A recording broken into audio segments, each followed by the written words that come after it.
Minal fura sauti. Est-ce que Perico? No. Yeah. Never unbeke warasago. Never unbeke warasago. Ebe nanduwa yo mitardo. Komizi wa inoni. Kwa jamonjin mi poni mitardo. Kokido lerni yoni. Ebe nanduwa yo mitardo. Komizi wa inoni. Kwa jamonjin mi poni mitardo. Kokido lerni yoni. Inde man sekta e ponde sa woni artist. Kidone choko gole ne mi wone boni. Mekali fo, bembi kan fo. Ko alla wonde na so hodira ka yontani. Wajar ni badam batuda, foko kirtike. Anbe chakal ne chenge yam. Assalamu alaikum bandiraɓe on calmina mon jurama ko dañde tigui weltare huttide mon Pindi TV ɗo e Douta Seck ko ganduɗa ko woni aadi hakkude Fouta Events e Boy Diarra yonti le 24 on dit machallah bandiraɓe nottima e kewal e peewal ko Pindi TV foof kewirte so weeli jomiraɗo haydara luppatamo ko kewiɗo concert Boy Diarra ne tawno artisteɓe kadi waɗɓe fayida nanɗo ɗum noon wiyen Piat Buwalo rewoɓe ne tawno tikkeji ko jii ha gasi ko meeɗa yiyede salo heewi wi teb damal ngal hay goto wawa nadde bandiraɓe fof notime kewol e peewal ɗum noon mbiyanmami ko let's go mi ƴeewa ko woni nder ko mi ƴeewa mon fils Boy Diarra holko liggi ma yimɓe ganda taw o liggi mo won liggaki min ƴeewa bandiraɓe no nottiri e kewol e peewal mon fils hande ɗo e Dakar premiére mo ko concert ɗum noon machallah Boy Diarra avec Fouta Events ko ɗo e Pindi TV fof koye Pindi TV hewirta bandama salminama a sabitama baram debbo innene yettonde o ko Moussa Amadou Diallo Diatta Moussa holto bimbiɗa Jarbivol Jarbivol non mi famani ko ɗo Dakar gonnoɗa walla non tongumi dete ganmi ga conseil diga caɗa nani ɗum a Moussa a nani ɗum ha Jarbivol eywa no bandiraɓe oy ça va celeɓe jaam ko an tan ari walla wonɓe jeeya non amin ke vraiment wona min tan goto oui vraiment délégation mbaɗɗon oui délégation amin ke mi faami so tawi Dakar naaɓe gari e kewol e peewol kono fuurankoɓe kadi gacciɗa ɗum e Dakar naaɓe haydara goppiranno mabɓe vraiment holko cikkuɗa hande concert o ma yi ɗum weɓatata gandumi Boy Diarra moom haydara weɓata wela tan ɗon tigui machallah ngel machallah to gummiɗa min gumim to Guédiawaye marché Ndiarème hande noon ko miñiraguelam moƴƴel woni Boy Diarra yiɗiri kam sibi Allah hande noon ko ñalago makko mi daror hen no mawniraɗo ko weltare tan weltare mbaɗɗa noir ma ha weeli ɗum waɗin hemno machallah ɗum ɗon on ji bandiraɓe machallah ko Binta woni ɗon kono min alandi hande sami darima ɗo ma welam no fewi ne tawno ko ɓiɓɓam ko ɓinguelam woni watta ñalawma belɗo machallah Fouta Events kadi yewaka hen ne tawno yimɓe foof nottimo a Moussa hay directeur de programme hande yiyama ɗo bandiraɓe kala nottiɓe kewle peewal inde nde salamu aleykum min mbiyam ko Amadou Modjiya Agnam Godi Saram Dior Babou quoi ko gummiɗani min gummi o Guédiawaye quoi mais minen Boy Diarra jarna men foof atti wona Boy Diarra sa ka ɓiɗo ha baɗo en waɗa haarumu en fino en wi ko haala pulaar en waɗa en jarna men foof so ummima rek min poti yawdude muɗum par ce que Boy Diarra jarna men foof ko boy toos te omo jogui tala Boy Diarra jami fof tawi hande ala ɓuura weltade hande par ce que ni ene welimi quoi par ce que min non avant Boy Diarra min ni ne welimi quoi ni ne welimi ɗo ha puuta ɓolmi gonɗo no violence pijen mi jalen so gasi dow jama samini bandira fof meddimi kanko mbiya o haala pulaar ko hoore muɗum ha jajof Boy Diarra c'est le king Boy Diarra ɗum noon min jaaha min naat nder min tawa toon ko ganduɗa ko woni parrain o eɓe ganduɗa waɗa invité inchallah mon gandu bandiraɓe foof ganden kadi ko ganduɗa ko woni caggal concert o foof e weren invité ji garɗi ɗi so weeli jomiraɗo ɗum noon can mbiyanmami ko rewen tan ha nder e ko ganduɗa ko woni nder Douta Seck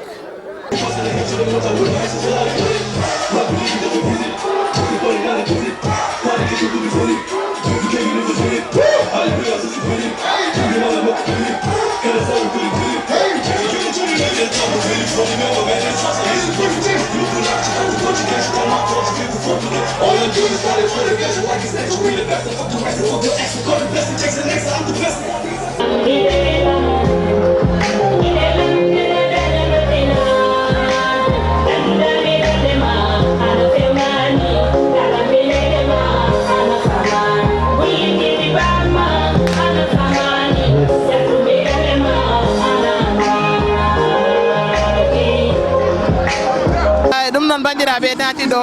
on ji bandiraɓe nottime kewal e peewal kono en tawi ɗo mo ganduɗa ko jinnaɗo makko woni parrain o kono noon o ari ko nohlade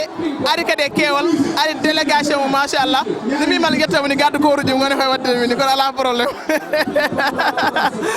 hande ɗo holno ɗum woyema yiide jinnaɗo ma waɗe parrain oɗo jamma wadde fayida ko weltare tan par ce que oɗo événement mbaɗaɗo Douta Seck enen fof eɗen gandi holkono Douta Seck e waɗede parrain ko hunde mawde ko weltare hande o jamma yi waɗi réussir machallah jamma o waɗi réussir machallah te ɗum heewani e pulagu holko tinata o saaha ko fierté d' abord par ce que komi janjollaji e yiide ɓiɗo janjoli noore yimɓe fof gara nooro Boy Diarra ɗum ko weltare e yimɓe fof no gandi hakkudamen Boy Diarra min woni Aliou Diallo mo yimɓe keewi wayi donc juste ko weltere ko plaisir et ko moment historique aussi e o waɗnima son belɗo noon so ey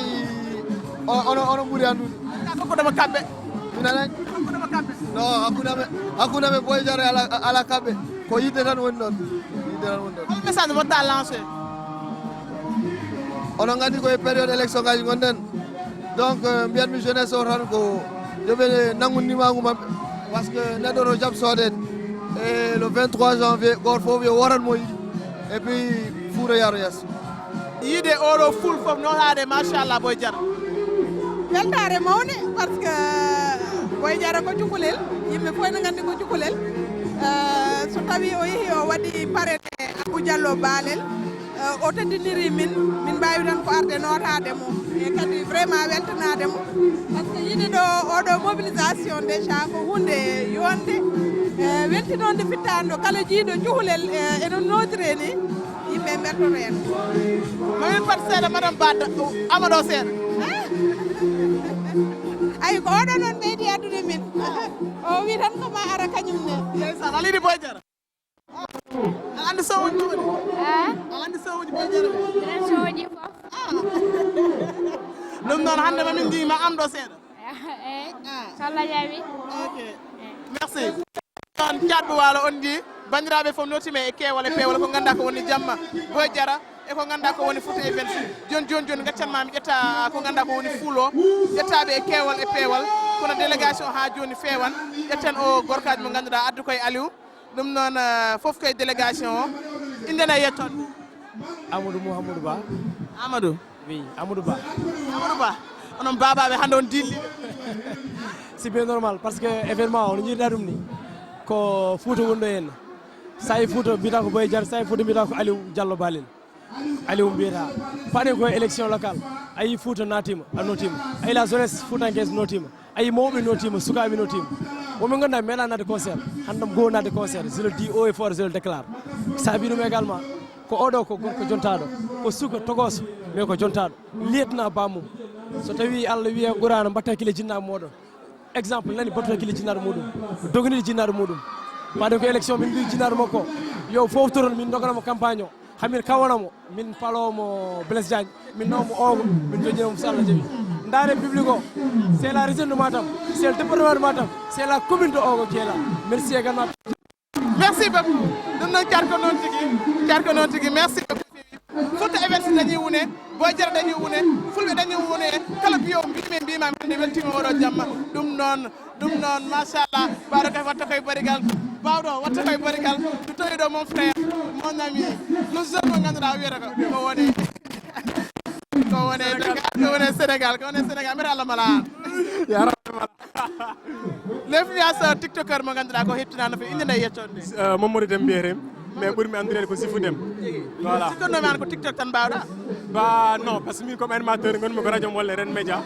je suis là-bas avec ma directrice Harisa Cissé et tout donc c'est mon ami c'est ça donc pula kala ko dilli rek minen min dilla toon par ce que fulɓe min gandi komin fulɓe donc so tawi tan ko Demba Amme wi o sa yiɗi hunde holon wondata yiɗ ɗum sa añi hunde ka il faut kollaka reñi ɗum yidamen pula ko tagui minen kalto min goni min kollira aussi kadi min jiiɗi pulaar hande so tawi oɗo journée waɗama ko Boy Diarra Dieng donc nous allons nous présenter comme toute personne comme toi quand même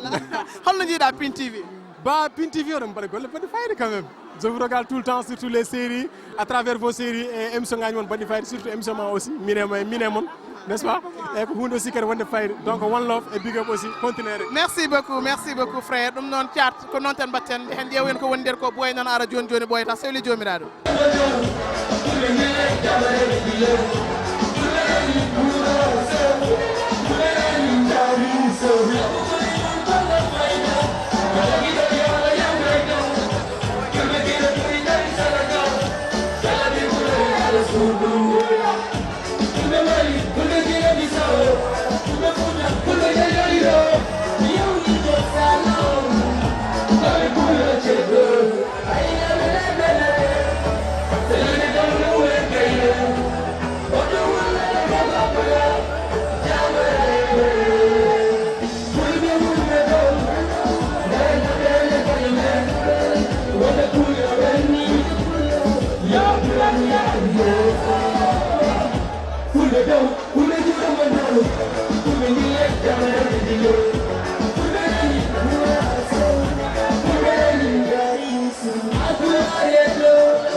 Walla jinne wal so hoydu de gonmi ala wadde dute mi ala pere wonde mi kalkilani bite ko mi hamba pere ne faleni hatta ima denna wonmi jeje ko mi tawoyima ka debbo kewde jeje bi mi law ko suusi redu law ko jogi fit mi na wona pade saka mi hade poeti antras mara yedo darde kam poeti gandu mi weba tayi ko mi hamba do setu meno rena put falex gan to komba tasane pedi dapati ko pare ya komba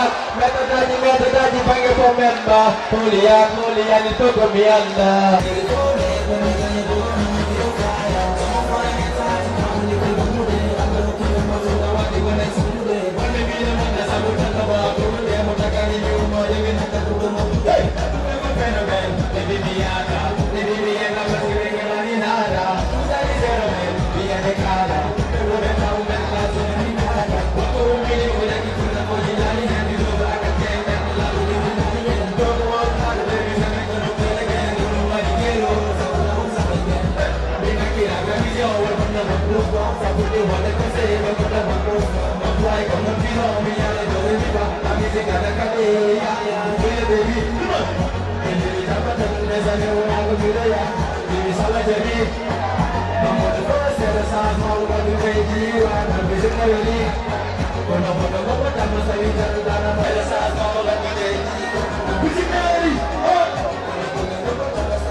Voilà le coup de taureau. Voilà la chose attendue 30 années. Voilà le petit de Djandjoli statique sur les cahiers à réussir le challenge. L'enfant chéri de Djandjoli, il se nomme Boydjara. Et aujourd'hui, il a trouvé des grands qui ont trouvé. Des grands qui ont devancé sur la scène à plat. Et aujourd'hui, il a prouvé son droit. Malgré son âge, il a pu challenger et pétronner tous ceux qui tiennent sur la scène. Et aujourd'hui, on le voit plus loin. Il prend du haut et fort le flambeau de Fouta Toro. Voilà tous ceux qui avaient dit que le plan ne pouvait pas partir. Il a fait démentir toutes ces fausses choses. Boydjara, c'est le percusseur. Boydjara, il a fait plein de choses. Mais ce niveau, il y a des carreaux, il faut aller au clair, on le connaît. Djandjoli, il faut qu'on ait l'amour. Mimi Fouta, Djandjoli, il faut qu'on ait l'amour. En parlant de Djandjoli, aujourd'hui, on parle de Boydjara. Mais en parlant de Djandjoli, on parle d'Abou Diallo Barel. C'est le plan de cet événement. Il a mis la réussite du monde pour la réussite. Et aujourd'hui, il est représenté par tous ce sang. On dit, les plans ont l'habitude de dire. Vous direz, c'est un bon nourriture qui signale votre loi et votre communauté. Voilà, l'héritier de son papa. On y est bien et disait, il a fait des millions pour la réussite de cet événement. Et aussi, il est prêt à soutenir quiconque qui est devant cette scène. Quiconque se peut quoi de poser. Hey, hey,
S'il te plaît, fair play, on peut aller dans 7.0 quoi.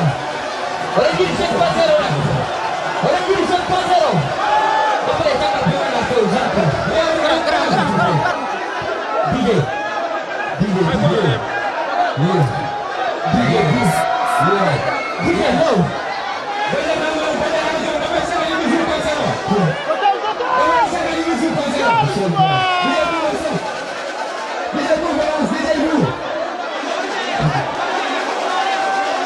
Elles sont